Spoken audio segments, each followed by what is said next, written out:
the burlesque class, centime bijou, and her centime means penny in French.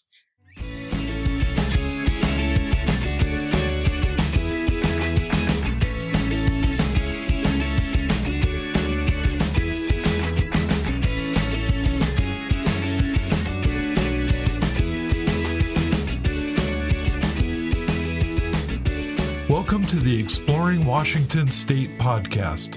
Here's your host, Scott Cowan. So today I'm with Jamie and Holly from Fast Penny Spirits. Thank you both for making this happen. Before I let you talk, I'm going to say I received my package in the mail yesterday. We tried it. I have questions. I'm putting you on notice. But before I get to that, can you tell us a little about each other and we'll get started? Sure. Yeah. Thanks for having us. We're very excited to be here. So my name is Jamie Hunt, and I'm the founder of Fast Penny Spirits. I started the company in August of 2017, started working on the recipe. It took over 2.5 years to do. There's about 46 ingredients in there, or botanicals in there. So there was a lot of work just balancing everything to make a product that we felt comfortable with. My background is in digital marketing and digital transformation. So I did that for over 25 years. My passion was for Amaro.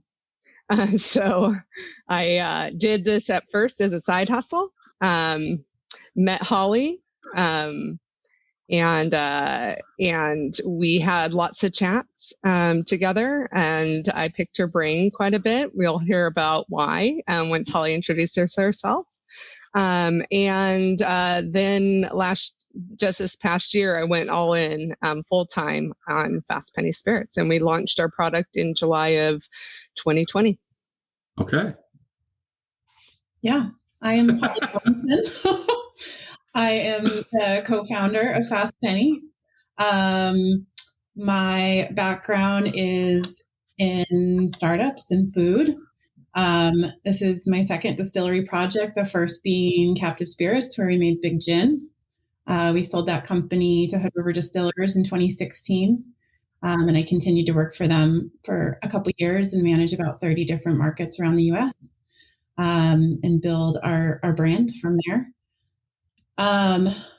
Before that, I've worked in restaurants. I'm part owner of Sunny Hill up on Sunset Hill with Jason Stoneburner, who has a few places here in Seattle, and continue to, do food things. I definitely have a background in media development, media literacy, civic journalism, and sustainable farming. Those are all passions of mine. Huge spirit-driven person, beverage-driven person. Love seeing, working with different beverage and restaurant groups, building their brands and kind of embracing what they do best. Jamie and I met in 2018 while I was still with Big Gin, and I started working on Fast Penny in June 2019. And we've been doing that ever since. All right. So Fast Penny. I guess also my role in the company. That's important. Yeah. What else? What is your role? A lot of people really ask when they hear what my title is. I'm the Chief Revenue Officer. So I connect the customer experience to the sales to the marketing experience. So I drive all of our marketing, our social, and just our general outward appearance. Okay. How did you come up with the name Fast Penny? Because I think there's a story there. There's definitely a story there. And Jamie had a name. Yeah, I'll tell you the story because it has to do with my background. So a few years ago, I was in the DeLille Wine Bar in Kirkland, and just sipping on a little wine with some good friends. And one of my friends said she just joined this burlesque class and asked if I would join with her. And I thought at the time it was exercise. I was like, sure, yeah, that sounds like a fun way to exercise, to burn a few calories. And then when we got there, our first class, we realized it's actually to create professional burlesque performers.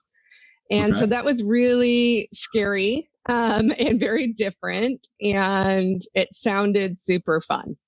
And so we moved forward with it. And my stage name was Veloce Von Perla. And Veloce is fast. Can you say that again in a little? Yeah. Veloce Von Perla. And that translates to? Well, the Veloce is fast. Okay. And Perla is just pearls. And Von, I just wanted to throw a German word in there just for fun.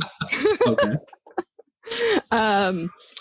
And then I did a duet oftentimes with another performer, the friend who talked me into the burlesque class, Centime Bijou, and her centime means penny in French. And so when we would perform, we were fast penny. And it was such an empowering experience that when it came time to start the distillery, start the company, that was just a natural place to go. All right. I love that story. That's great. That's really very cool. It's not I've never heard somebody's origin story quite like that. So that's cool. Very cool.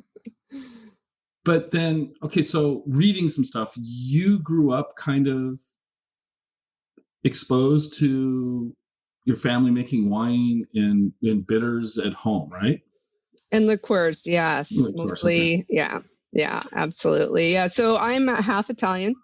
And so I definitely grew up with the traditional, like really wonderful, big, delicious meals. I started drinking wine when I was very young.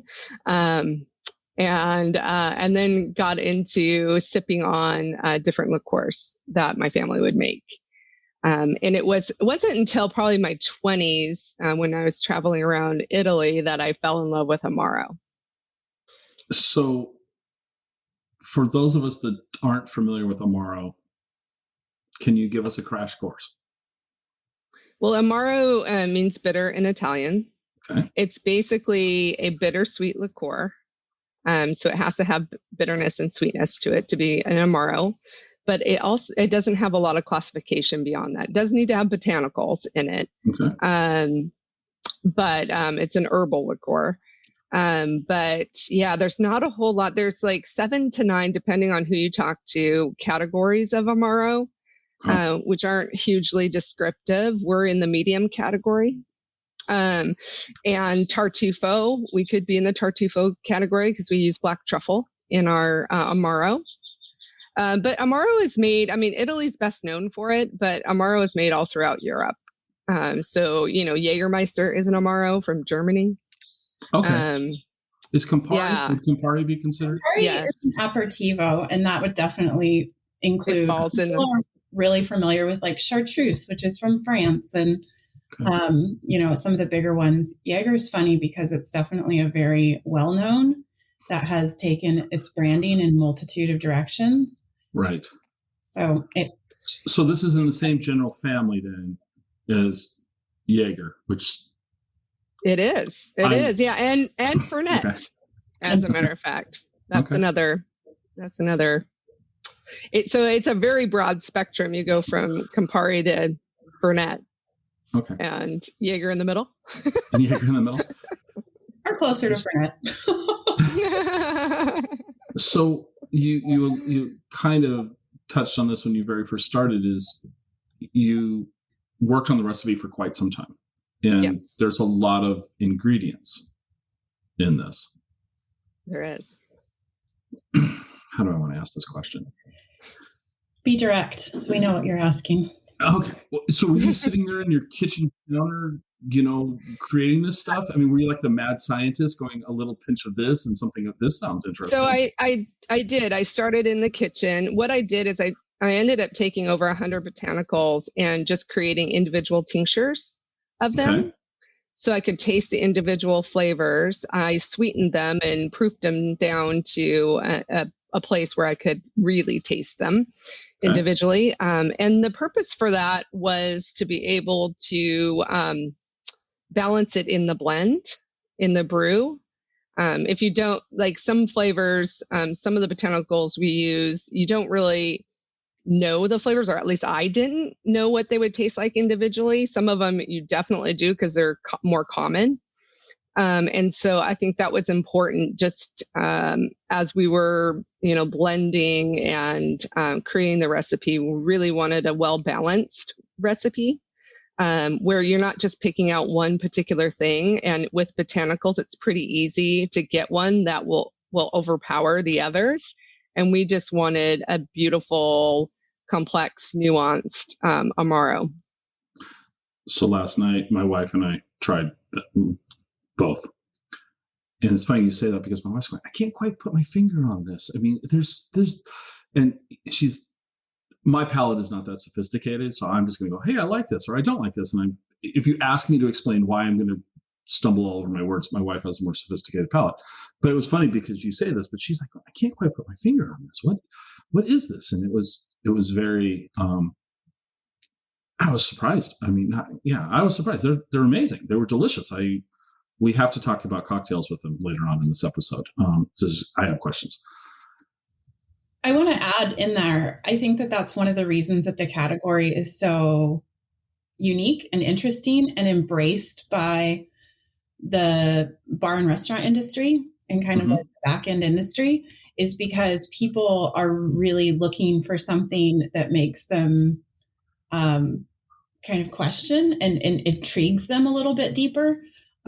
And that's definitely why, Fernet and Jaeger and Chartreuse, they have been the spirits of the industry workers, and Amari in general has kind of triggered that.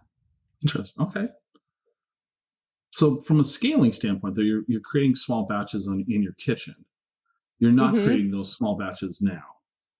How did the recipe scale? Was that easy to do, or was it?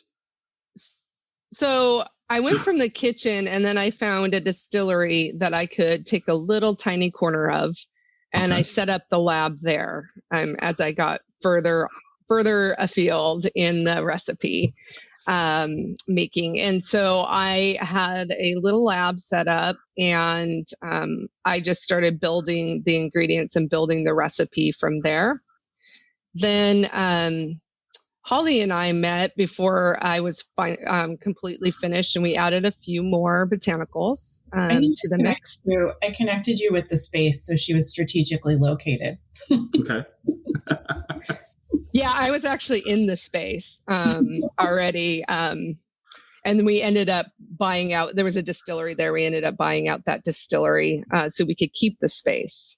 Okay. So, which is really important when you think about getting licensed for a distillery. You need to be in the space already before you sell any product. And so that was really fortunate that all that happened in the way it did. But yeah, so then you work on scaling. So you work on different size batches and tweaking the recipe as you go up to make sure that it's still that, wonderful balanced recipe that you started off with. And so we did that. And yeah, now we do full batches every time. So bigger batches, still small in the world of distilling. But and we're working on a little R&D right now. So I'm back to the individual tincture stage, trying to, back to the lab. Well, if I guess I can ask and you can not answer, but how big is a batch now? What are you guys, is it? Yeah, well, they end up being roughly around 640 liters. We work in liters and kilograms in our distillery. It's just easier for us to calculate. Okay, so you have metric system and I go, woof, way over my head. Okay, sorry. It's a lot. It's a lot. Okay, so and then how long is this aged? I mean, how long is the process?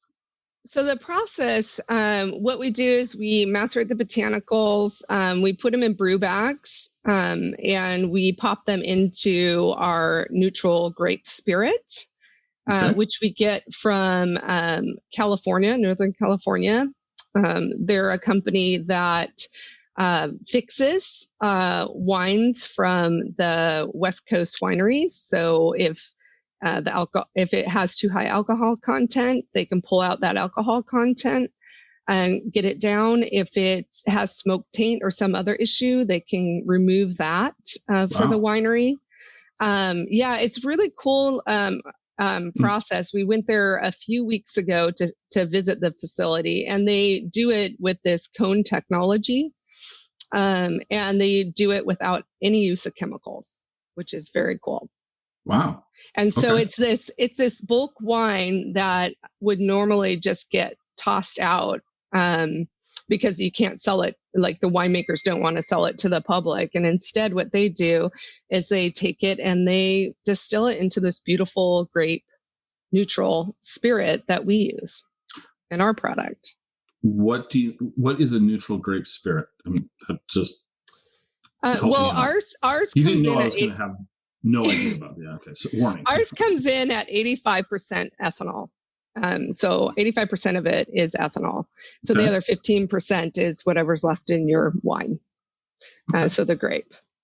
So it's fairly neutral in flavor. There is a flavor that 15% imparts. We're fortunate that it is the one we chose is very fresh and beautiful. Okay. So it complements the other botanicals. And also when making a redistilled or a liqueur that's macerated like this, you do want a very neutral palate, hence the very high alcohol neutral flavor. Okay. And then, so after we do that, we stir it for a couple of weeks. It's in a stainless steel tank at this time. And then Holly and I just got to do this yesterday. And then we take the brew bags out, we press them in a bladder press. So it's kind of like pressing a tea bag. You get the last bits of really delicious, stronger flavors out of that bag. And then we redistribute it in the tanks and we weigh them. And then we add our sugar syrups, which are fair trade, non-GMO sugar. And they're just sugar and water, really. And then we add those and we add the filtered water into there and we blend to the 30% ABV that we have, the alcohol by volume. Okay. So, and then once we do that, we let it sit for a couple of days, and we stir it each day, and then we filter it. We have a lenticular filter we use, and the cartridges are pretty beefy. They go down to 2 micron. So anything over 2 micron, it will filter out. And just for reference, red blood cells are roughly around 8 microns. Okay. So it's pretty fine filtering. Once it's done being filtered, then we let it sit in stainless steel tanks for a month or so. And then we will bottle. We have a system now. We bought 2 fooders, which are wooden casks, really large wooden casks. Ours hold about 30 barrels of liquid. So about to go to non-metric, it's about 17,000 plus gallons of alcohol in each of the fooders that it can hold. And so what we do is we pull a little of that aged liquid and we put it with the fresh stainless liquid and we blend that and bottle. And what we're doing is we're doing more of a Solera method. So every time we do a batch, we drop a little more into the fooder. It ages longer. It gets more consistent. The shoulders get softer on the alcohol. So it's really ends up in a beautiful place when you blend it with the fresh as well. So it's a simple process, just 45 or so ingredients through all these steps really and all easy. these things. It's really easy. Okay, my brain is swirling. Wow, I had no idea. To me that sounds very complex. You make it sound like oh, this is what we do. But it sounds like there seems like a ton of moving parts to me. There are. I was fortunate to go to a few different Amaro. I'm sorry, what was that? It's just the production. It's just the production. Yeah. Okay.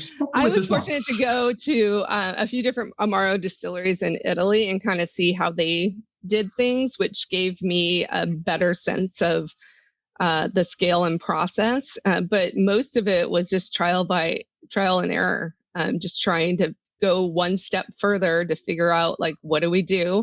At one point, we hired a food scientist because our liquid was a little bit cloudy and there's a little bit of sediment that you see. You'll see it in a lot of like kind of more organic spirits and also wine will do that. And so we challenged the food scientists to help us figure out how to clear that up without using any chemicals or additives. And he did it, wow. Which is great. So we have no additives or preservatives in our product at all. And the ingredients are organic or wild-crafted and sustainably farmed as well. Right. You have a list of, I got to find any botanicals on your website here. That's just a handful of them too. Right, but I mean, you're saying where like you're getting your black truffles from. You're saying where you're getting your saffron from. You're very clear on where you are obtaining the ingredients or some of the ingredients. On this, and you're using a lot of companies that I'm familiar with, but they also have great values in sustainability and all of that. So that's fabulous. I love asking these questions because it just makes me look like I don't know anything. But why hops? Because I think of hops and I think of beer. So I don't. That's just my very small view of the world. But how do hops play in here? So it is. So one thing about Amaro is it's very, very regional. So you look at the things that grow around you, and you leverage those in your liqueur.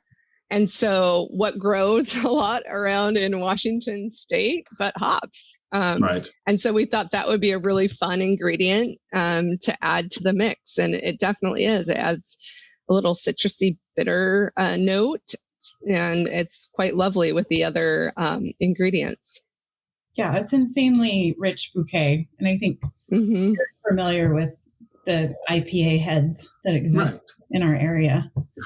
I mean, it's for a reason, the dry hopped, the flavor and the profile is very, is craved. So, wow, there's just so many questions. Pause. So last night we tried it neat.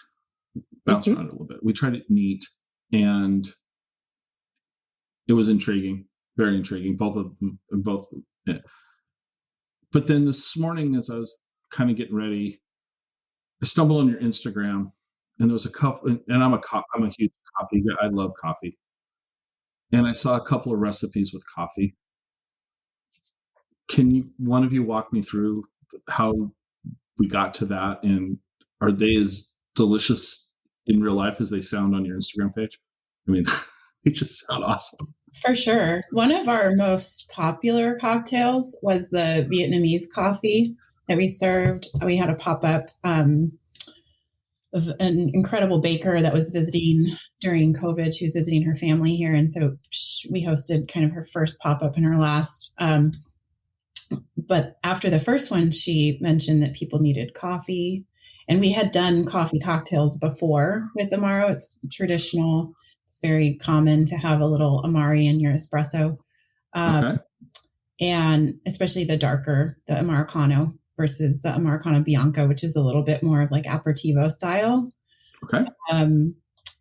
So the Vietnamese coffee with a shot of the Amaricano in there just went gangbusters with a little bit of sweetener, a little bit of the sweetened condensed milk versus, the super generous portion that a lot of Vietnamese coffees have in there, just because the Amaricano already has some sweetness to it. Partnering with some really amazing cold brew makers as well. That aged rum from Sun Liqueur is great in cocktails. I love the orange in there. If you've ever had like a Sevilla coffee, I have not. With the little like orange rind in your coffee. The orange in the coffee and the cocoa nib and the Amaricano, they all just play really nice off each other. Okay. So then I see you were featured as the drink of the week just recently in a Vibe magazine. Yes, that was very exciting. And they go on to talk about some things that you guys are doing. I think this is a great way of transitioning. If you haven't noticed, I kind of grind the gears when we're shifting. I just, anyway, why don't you, so you kind of have a corporate philosophy you give back. And I think I'd love to hear more about that.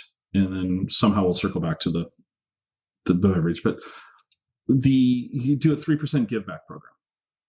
Yeah, we built our business model to incorporate the give back. That's one of the reasons why I was excited to start a company, is to be able to give back more to the community. And it's one of the reasons why Holly joined, is for that reason as well. It was important to both of us to do more than just create liquor for people. Not that that's not important, not that it's not fine to just do that, but we wanted something more.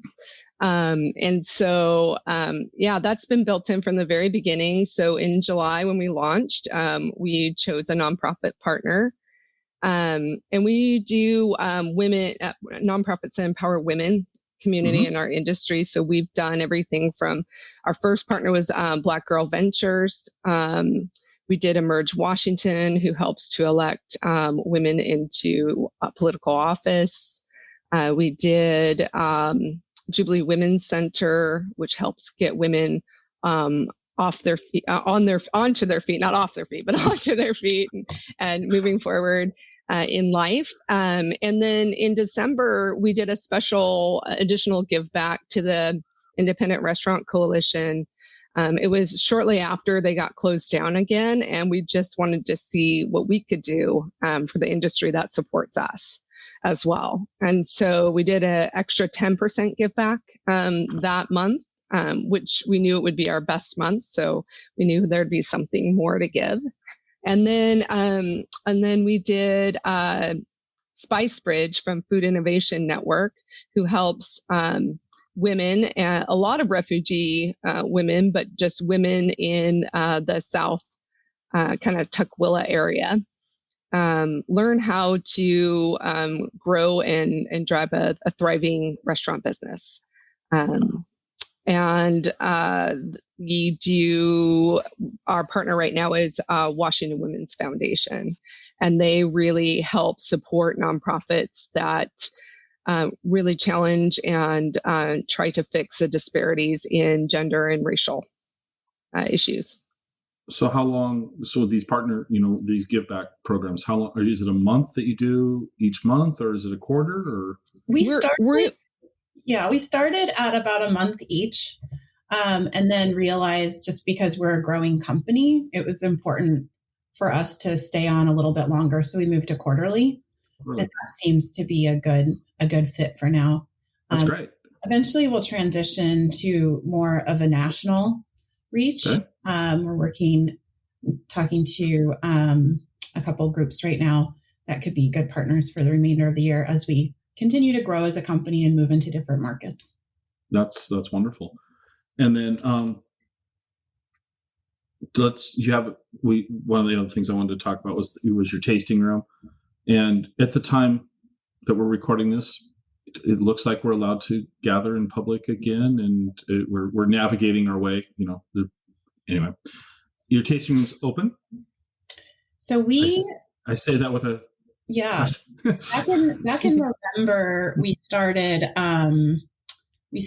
a pickup deck. Essentially, we had a big deck off of some of our rolling doors, and we put together just kind of some makeshift pop-ups of artists and entrepreneurs, and ran those through December. And so it kind of drove traffic to our pickup location, and it was in the depths of COVID.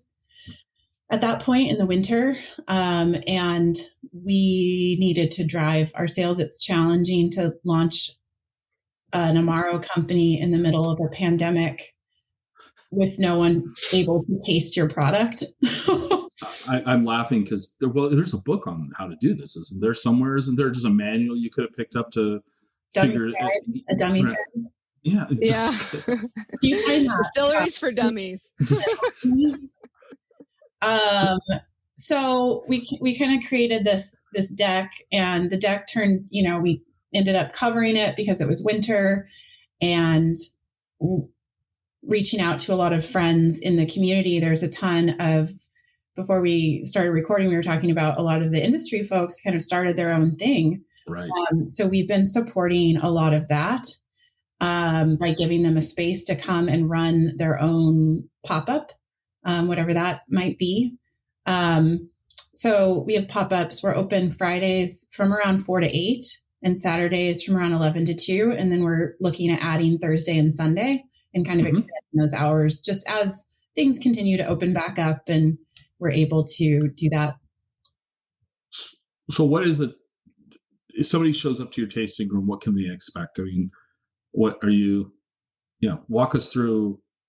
I show up on Saturday morning. Oh, that sounds bad, doesn't it? But no, I show up on Saturday morning. Yeah. I show up Saturday morning to your tasting room. What can I expect? Smiling faces for one. Okay. So what we'll do is we love for people to taste the product. And so we'll talk about the product. We'll give people samples to taste, answer any questions, tell them about just kind of our story, like how we came to be. I think it's really important for people to know what they're drinking and who it's from and the care that went into it. And so we do that. And then we always feature a cocktail at each of the nights. And when we have a pop-up, we try to match it or pair it with a pop-up. So when Holly mentioned the Vietnamese coffee, the person that we had popping up was a Vietnamese French baker. And so it was really fun to do that. We always have two signature cocktails that are always available, which is the Bianca Negroni, which is our take on a white Negroni, and then the Amaricano Manhattan, which is our take on a black Manhattan. So there's usually always 3 options that you can choose from for cocktails. We also sell our bottles there. That's a really great place for us to sell directly to consumers. And we have some merchandise too. That's pretty fun. That's available as well. So, yeah. Are you going to continue to do the pop-ups? Yeah, we are going to continue to do the pop-ups. We have some really cool stuff kind of in the works and a lot of new people that haven't popped up before. So those are kind of in transition and happening. I'll add too, with the cocktails that we feature, we always post them on our Instagram just so people can see the recipe. I think, what we've learned is Amaro education is really important in building our company. So a lot of people just aren't familiar like you. Right. And even very savvy food people, are just learning what the category is. And so if we can build cocktails in kind of a limited ingredient and make them a little bit more approachable, but show people that it's very, doable, very flexible, that's tend to help. I had a conversation a while ago with a guy in the Seattle area who did a Kickstarter campaign for his product was called Cocktail Cards, and it was he did 100 cocktails, and so they're like flashcards for cocktails. But he also has a QR code, and so if you click on the QR code, it's him making the drink, so you can see. And so for someone like myself, I'm looking at your Instagram and I'm looking, am I going to be able to make that? And so having that visual component was kind of a cool idea. I think I'm excited to try some of these that you guys, especially the coffee ones. I'm going to be gathering some of the components that I don't have laying around the house, so I got to do that. But the idea of coming to the tasting room and being able to maybe try something prepared correctly versus my wife used to be a bartender, so I guess I'll let her do it because it'll come out better than if I do it.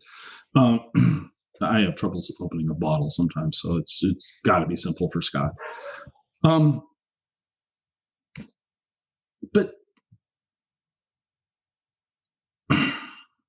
I love the idea that you've got this space and you're allowing people to pop up and do stuff to collaborate and help startups have a space to be exposed to a slightly different market and to their own fans too. They can say, hey, we're here. So you get to, meet their people too. So I love that. I think that's a really great collaborative way of doing things and being supportive of the community. So kudos on that. Thanks. Now I'm going to put you on the spot, each of you. Mm-hmm. So Holly. Yes. What's your favorite cocktail? I am pretty simple in my cocktail making. Okay. I love an Amaricano spritz with just soda water. Okay. And elaborate on that. So it's just your Amaricano with soda water and a big orange. It's just easy and refreshing. And I go heavier on the Amaricano when it's just the soda water. Okay. And I haven't had one lately, but I was loving just the 50-50 Amaricano rye with just a dash of orange bitters and shaking that and serve it up in a coupe. It's just easy, so easy, and anyone can do it. I don't fuss a lot with cocktails at home. I don't. Okay. This is I've been in this long enough that I don't. You know what you like. It's simple and easy. Okay. So Jamie, how about you? What's your favorite? I don't have one favorite, but I tend to, I do like spritzes for sure. Those are always a nice one, especially this time of year. But I love like the Bianca Negroni. I love Negronis. We have a Bianca Negroni that we do. There's a Building Bridges, which it uses our darker Amaro and Coqui Rosa for the vermouth. But those are delicious. And then to just extend that a little bit further, the Boulevardier is really lovely. It's a Negroni, but with rye or bourbon added to it instead of the gin. And so those are always delicious. And then, riffing off the Manhattan is always fun. And there's lots of ways you can do that. All right. Wow. How about food pairings? Yeah. We're working on more of those. It's funny you should ask. I mean, Holly did a nice pairing with Bianca and oysters. Alice over at Fjord Lux out on Hood Canal, she came up with a really beautiful like jelly that she made with Bianca that she thinly sliced over oysters. It was just like over the top, decadent. Wow.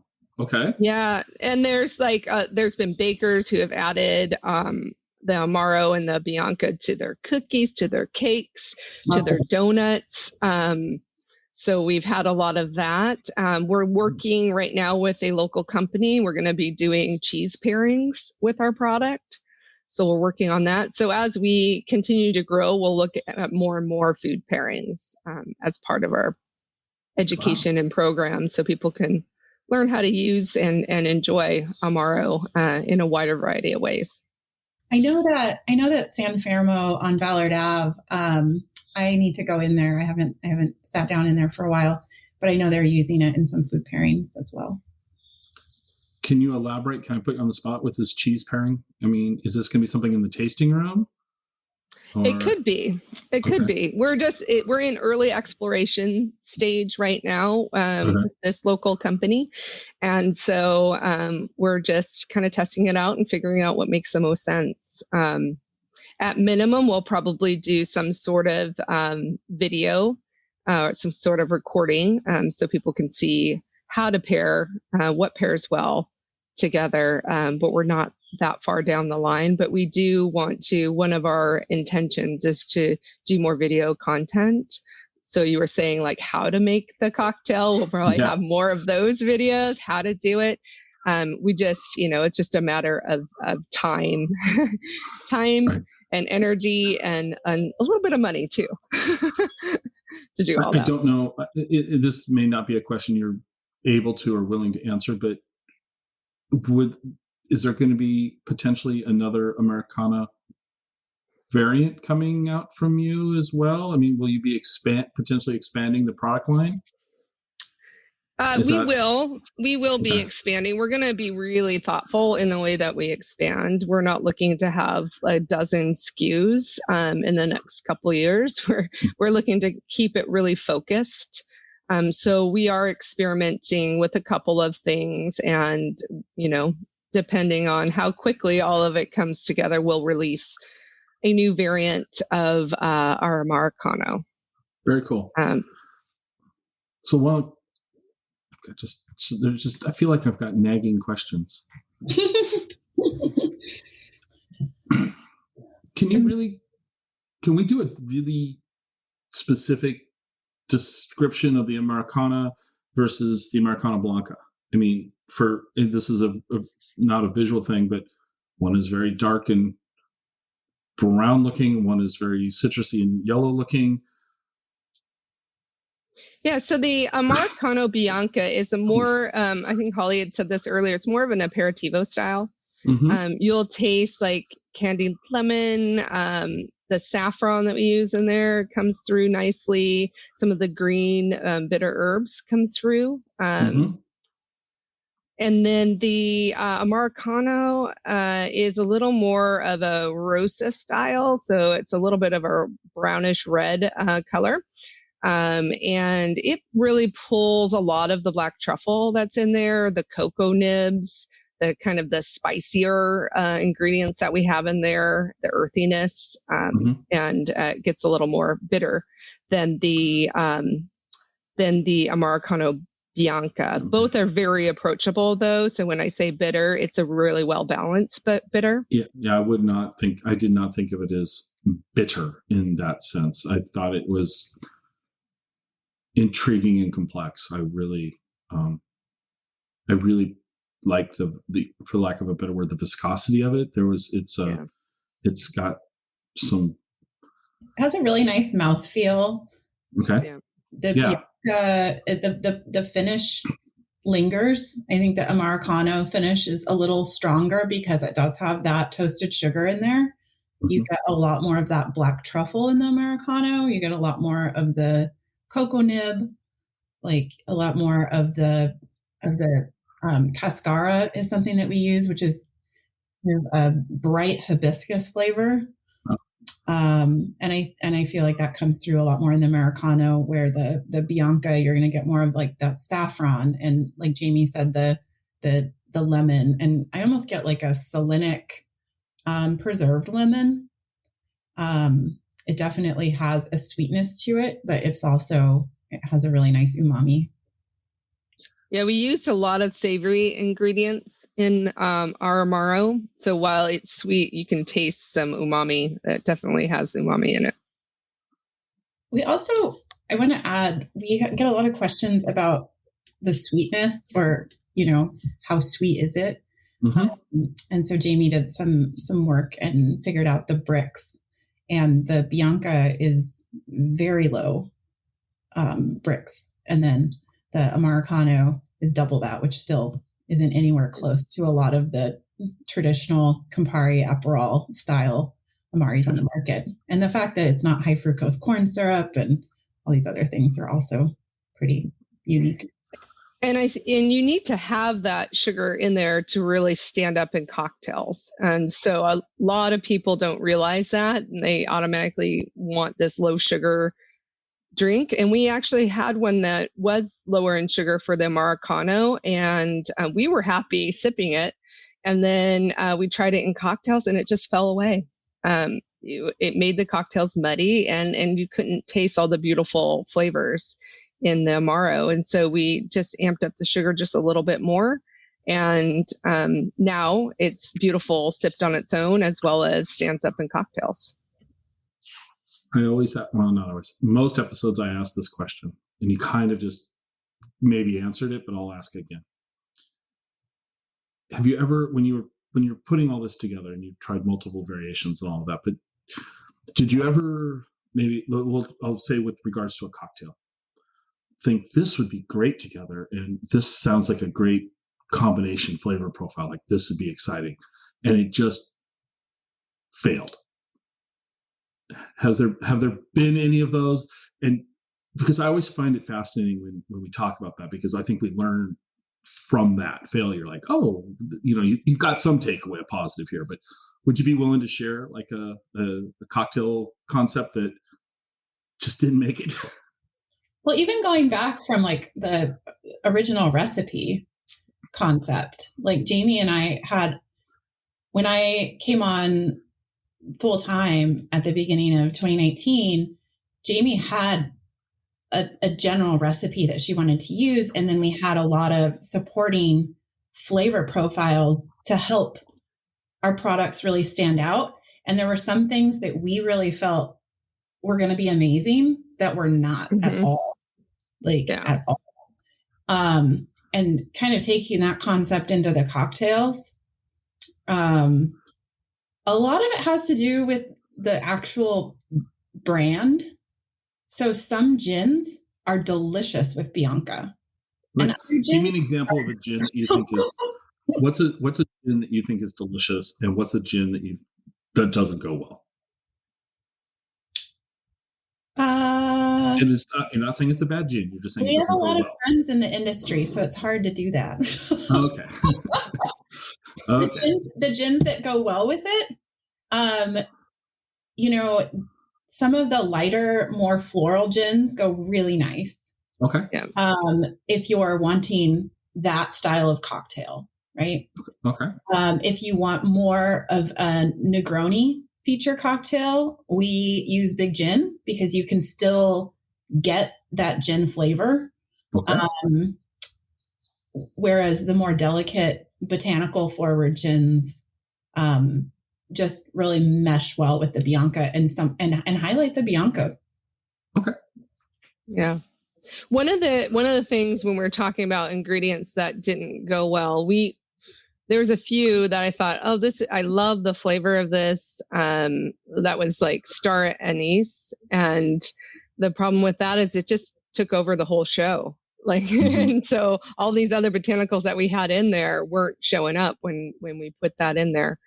And part of that has to do with just the botanical blend we already had in there.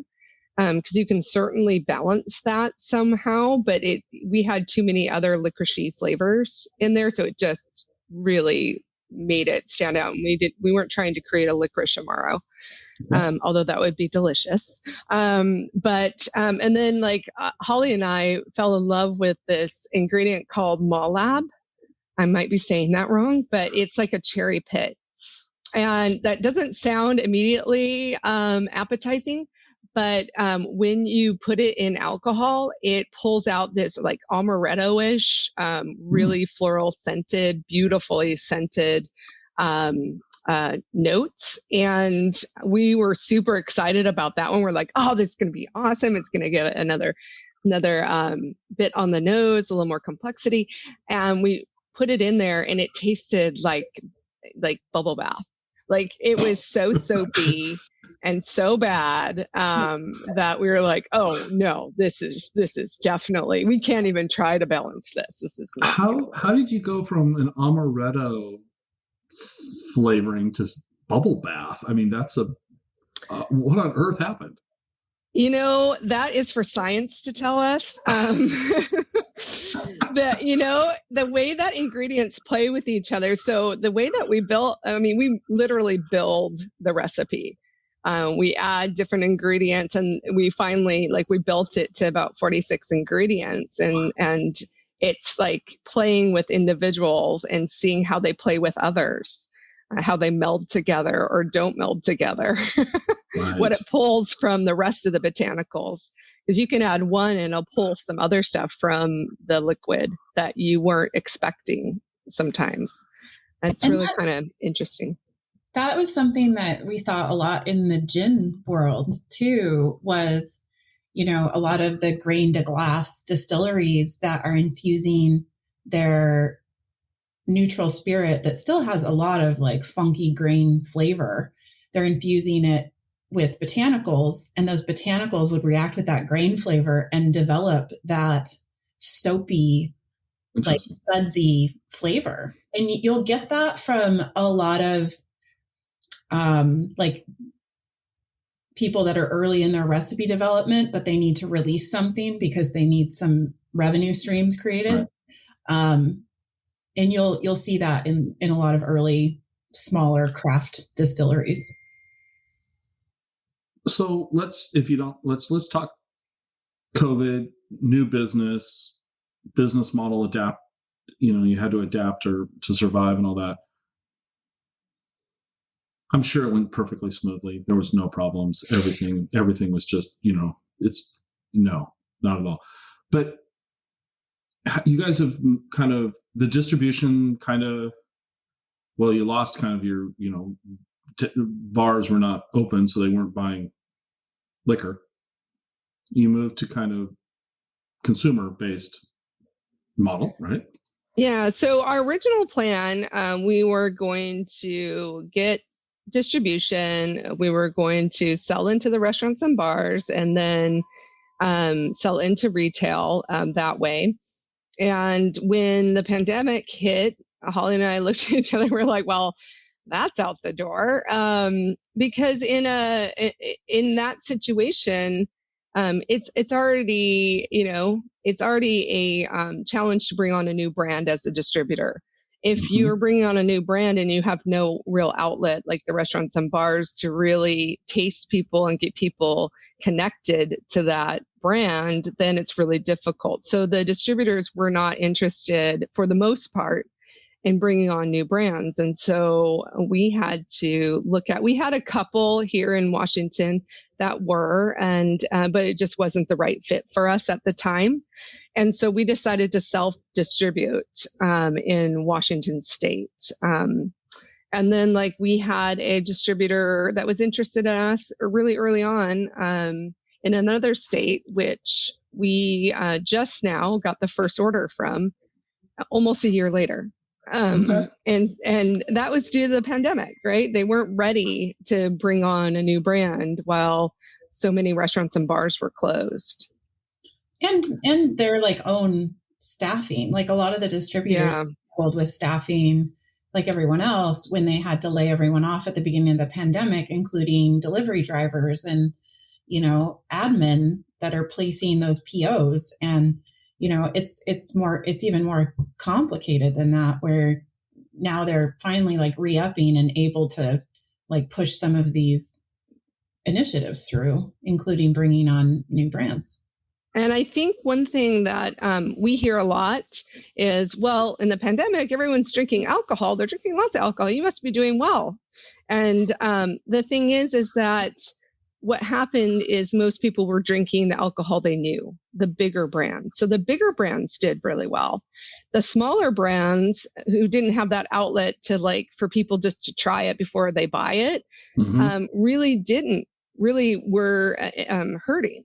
Most of them, I won't say all of them, because some managed to pull through. But if you didn't have a lot of retail placements and people didn't already know your product, it was really tough to get the buyers, the consumers to buy it. And so that's one of the reasons we decided to open up our tasting deck probably 2 years earlier than we had originally planned, was to give an outlet for consumers, at least in the Seattle area, to be able to taste our product before they bought it. And so that really helped us. And we went from thinking we were getting distribution to talking to FedEx and UPS about shipping, and talking to a local box company about getting boxes made for shipping for our product. And so it became a whole different thing. We became shippers rather than just, packing up a pallet and sending it to the distributor. and pop-up drivers. And pop-up driver. Yeah. But it's been great. I don't want to totally complain because I think, you alluded to this point. It's given us a really strong channel to use in addition to the other channels that are now starting to open up for us. And we've learned so much from being direct with restaurants and bars and retailers and our consumers. So that is, that has been really wonderful. And the support we've received has been fantastic. Yeah. And shipping alcohol has no complexities to it. Oh my goodness. No. I mean, yeah. I kept getting alerts from UPS saying you must be at the door and you must sign to prove you're 21, and which has nothing to do with you guys directly. But I thought it was really funny because my doorbell rings, and I go to the door, and the UPS driver's driving away. Yeah. Oh yeah. They don't like to wait. They don't like to wait. Very long. No, it was literally doorbell rang. I went to the front door. I mean, he would have waited less than 30 seconds, right? And he was already in the truck and gone. And it was just like, but all day long, you must sign. I'm like, okay, I'll sign. It's okay. I get it. You're sending. I'm accepting alcohol. You don't want some 18-year-old to be getting it at the doorstep.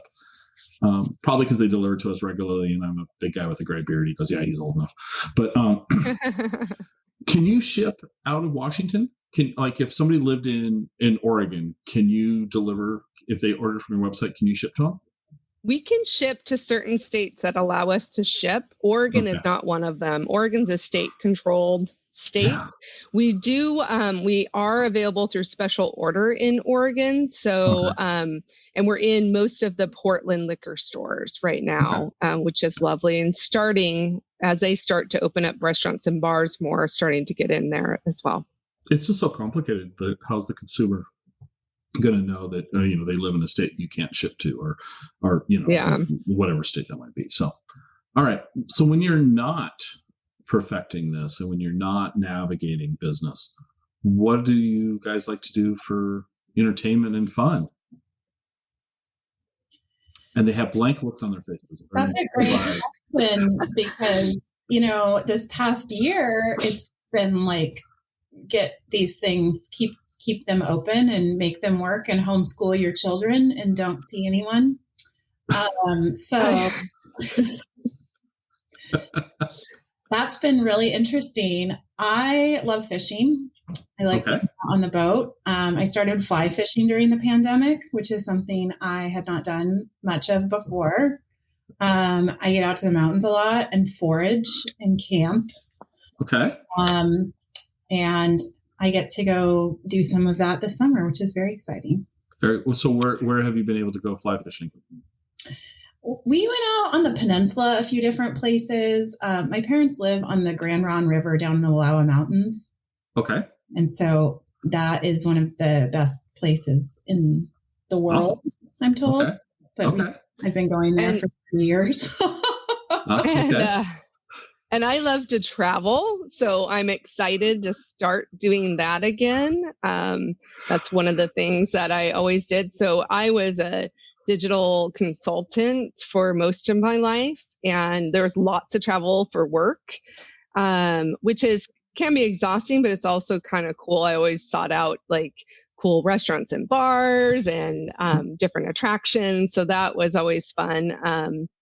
And then cooking is generally something I love to do, although because of everything that's happened with the pandemic, it's become more of a chore.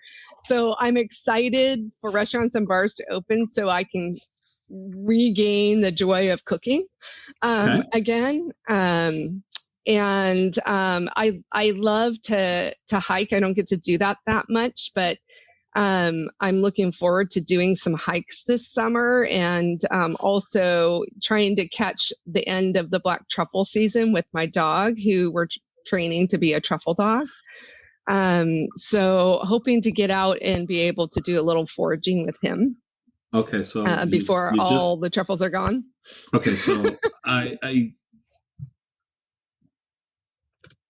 truffles, I don't think about. Okay, so I don't equate Washington State or this area with truffles.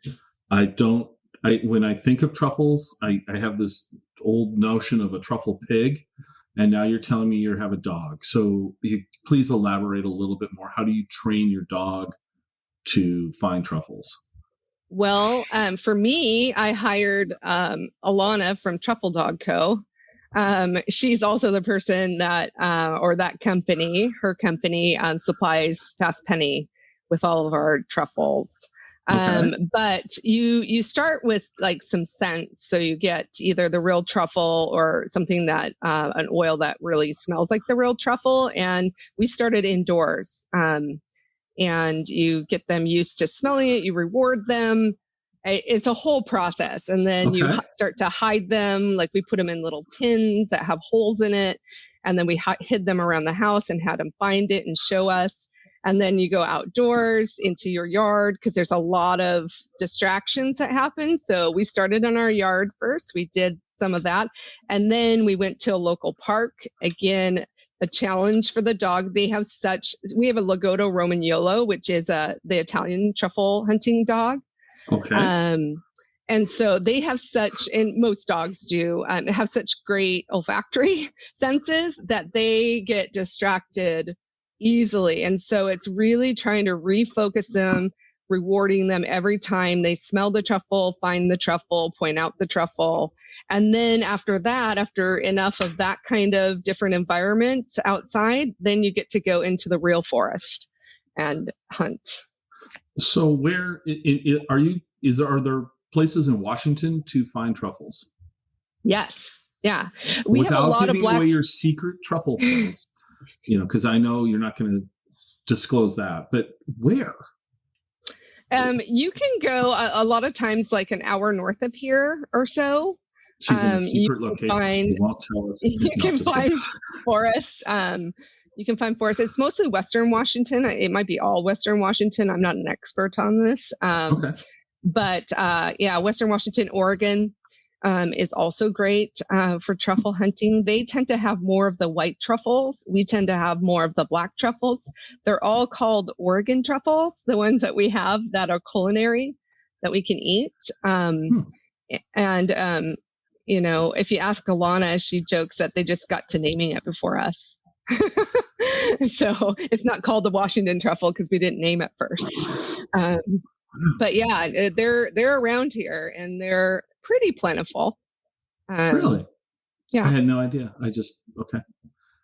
As in most episodes, the most fun about the show for me is I get to talk to people who know things about stuff I don't know, and I learn. So this is fun. I learn every episode. This is fun.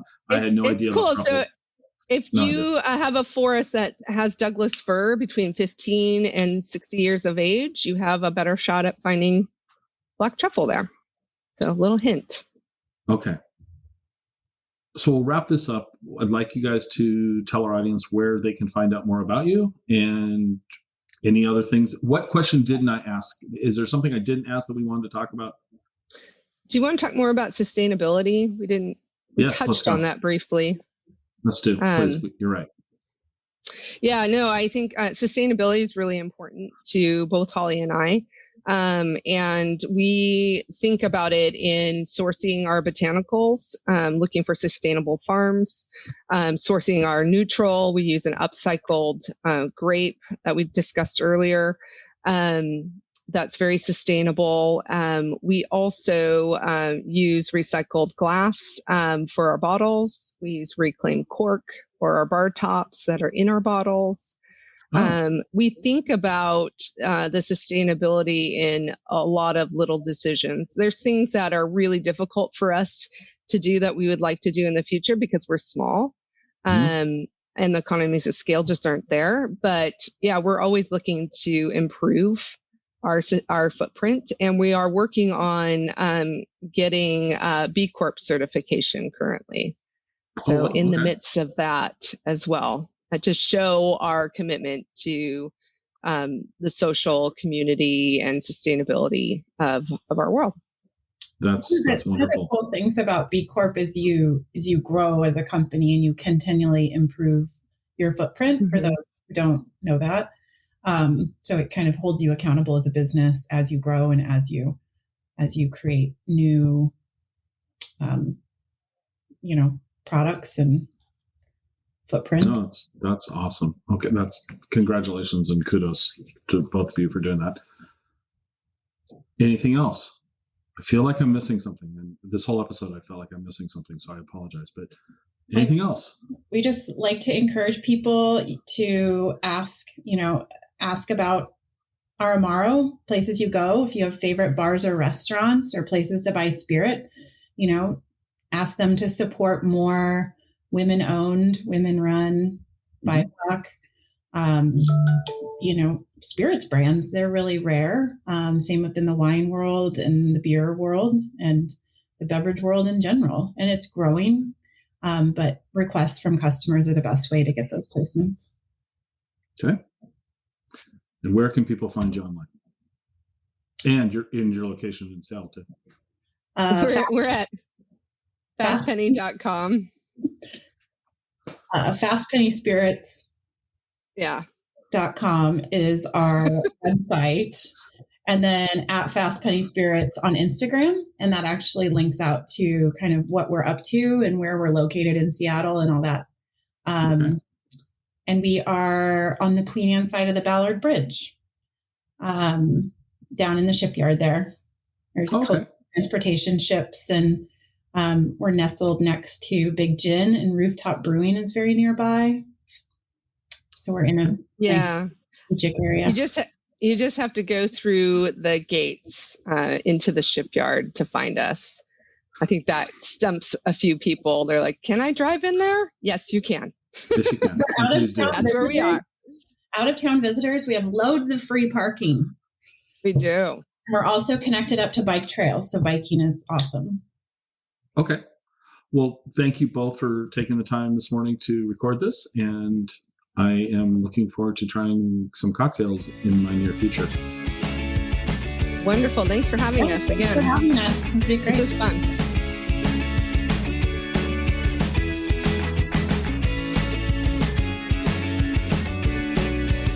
Join us next time for another episode of the Exploring Washington State podcast.